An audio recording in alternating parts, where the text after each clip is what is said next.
We're just outside of Charlotte, Montana right now, and working with the Owl Research Institute in Denver Holt. This is such a rich place for wildlife, it's stunning. My name is BJ Kirschhofer. I'm the field systems engineer for explore.org. With Explore, a lot of my job starts kind of in the office or in the shop, really, thinking about how I can make systems more efficient and how we can make sure that we get really good quality imagery with kind of the least amount of stuff out there in the environment. We have a shop in Bozeman where we're designing this stuff and then either having it manufactured somewhere else and shipped to us or manufacturing some of these things ourselves, and then putting it together, kind of testing it out there, seeing what works, what doesn't, and then shipping it off to wherever it may be.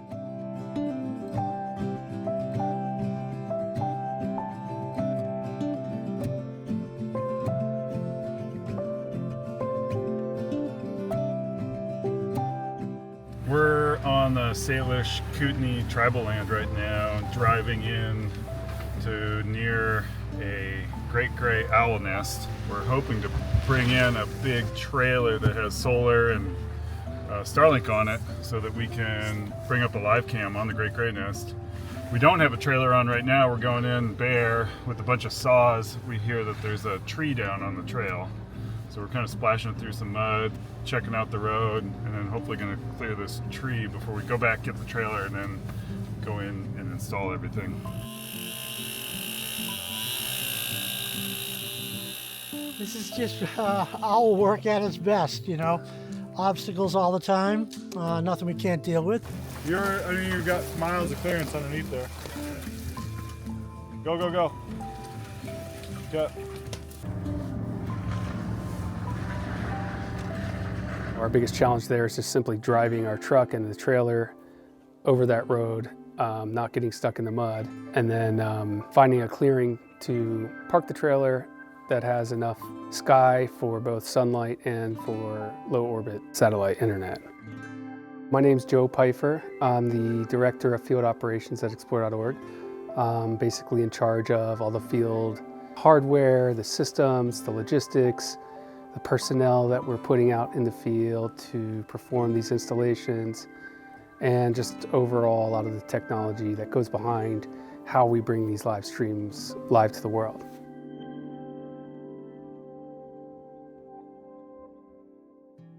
We're setting up all these owl cameras with Denver Holt from Owl Research Institute. You know, he is the talent behind finding all of these nests, and Denver really enjoys kind of tagging along for each individual install and helping us. He's very hands-on. He likes to carry things. He'll climb a tree if you ask him to. But yeah, he's great. Green tree.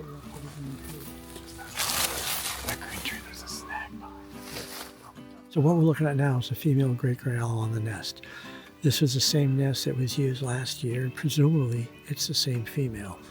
And in owls, only the females incubate and brood. So she laid the eggs, and now she's going to incubate the eggs for, 30 plus days. And then, they'll hatch out, and she'll do all the sole incubation, and then she'll do the brooding of the chicks, and the male will provide food.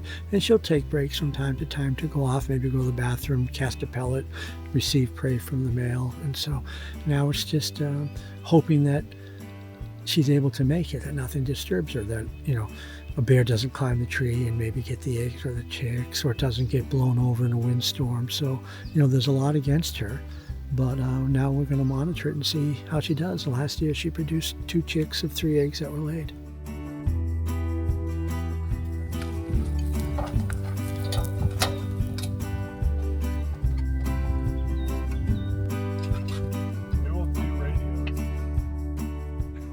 What you got there? Power cable to run to the camera. Well, actually to the box below the camera. Yeah. Running through the woods.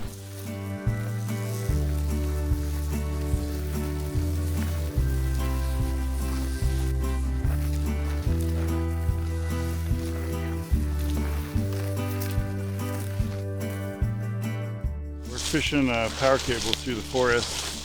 There's a great gray owl nest 200 meters this way. And we've got a camera in a tree from last year. and a microphone, and we're going to apply power to that stuff so that we get our great stream back. Yeah, so now we're going to try to get the cable in the box and hook it up to the camera. So we have to be very careful and very quiet because the wire can make noise as we drag it through the vegetation. Because we're so cautious about the birds that we don't want to kick them off the nest, particularly during incubation. You know, when we're setting these things up, of course, you're always conscious of what the animals are doing and try not to have too big of an impact on them. And of course, Denver, he's right there alongside us when we're ever working near the nests or near the animals, and he's such a wealth of knowledge. He's been doing this for so long. It really does kind of make it easy for us because you just follow his instructions. We talk about the plan, what we're going to do, if she flushes, what the plan is. And in that case, the plan, if she did flush, was to just hammer it out, get in and get out as fast as we could. And, but also try to be quiet. So if she did come back, then maybe she wouldn't mind that you were there. So we eventually got the cable down there. She did flush, but pretty quickly back. Thereafter, she landed on the nest, and I heard Denver whisper to me that she was back on the nest, so just take your time and be quiet. And sure enough, I just kind of stayed behind the tree, made myself kind of small, and wired everything up, and she just stayed there, did her thing. It was kind of nice to work in the peace and quiet, you know. Nobody was talking, nobody could talk really, and so it was just the sound of the wind blowing and whatever critters are out there in the forest. It was pretty relaxing, actually, a little zen moment out there. Oh, that went very, very well, and you know, our plan worked. She kind of monitored BJ, then when he got behind the tree, she monitored me walking through. BJ got to work, and she was back on the tree. She knew something was behind it, and BJ diligently worked behind there, and he had something chew the cables up. So tell us about what happened. Something. So we left the cables from last year, and not sure what was biting them. Maybe a bear, maybe something else. But so I had to shorten everything up. Took a little while to kind of get the job done. But that's why we're here.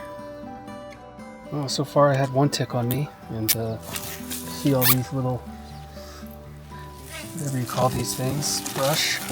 There's probably a billion more crawling up my leg right now. Yeah, it's pretty cool. So, you know, most of our systems we put, you know, either a wireless antenna in or something like that so we can connect our laptop so we can kind of be nearby and check all the systems. And so, you know, it's pretty cool once you've done all the work. You're not cleaned up yet, but you want to check everything. And so everybody gathers around and kind of passes the laptop around and has a look and see what the camera is, and making sure that the owls are settling back in as if nothing had ever happened. It's a pretty special little moment. After that, then we're able to communicate back with our team. We're able to send them the coordinates to the camera, and then that's when, you know, the whole rest of the team takes over to make it all work. Camera drivers start programming in the different views. They start training on the cameras. It's really pretty cool. All the hands it takes to make all this stuff work.